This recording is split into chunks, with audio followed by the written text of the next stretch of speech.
السلام عليكم، ان شاء الله كامل تكونوا بخير وعلى خير.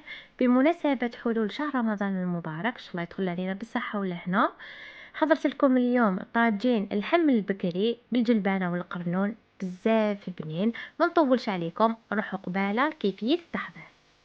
اول حاجة حطيت الزيت سخن في الطاجين، من بعد زدت بالضبط نص مغرفة كبيرة تاع السمن. زدت لهنايا قليت اللحم مليح، يعني من الجهتين نقلوه مليح. من بعد نزيد نضيف حبة بصلة كنت لهنايا حيتها في الاشواق مع زوج سنات تاع توم يكونوا كبار، نخليهم يتقلاو. من بعد نضيف لهم ليزيبيس، هنايا درت الملح والفلفل الكحل، راس الحانوت، شوية تاع زنجبيل وشوية تاع قرفة، نضيفهم ونزيد نضيف الزعترة وزوج وريقات تاع الرند. نخليهم يتقلاو حوالي 5 دقائق ولا 4 دقائق. من بعد نمرقوهم بالماء سخون ونخليهم يكملوا طيابهم. من بعد ما طاب اللحم، هنايا كنت ضفت القرنون، كنت نقيته وحكيته مليح بالقارص، زدت له نضفت الجلبانه ونخليها تكمل طيابها، ونخليها تعقد مليح باش كيما راكم تشوفوا لاصوص تجيكم بزاف شابه.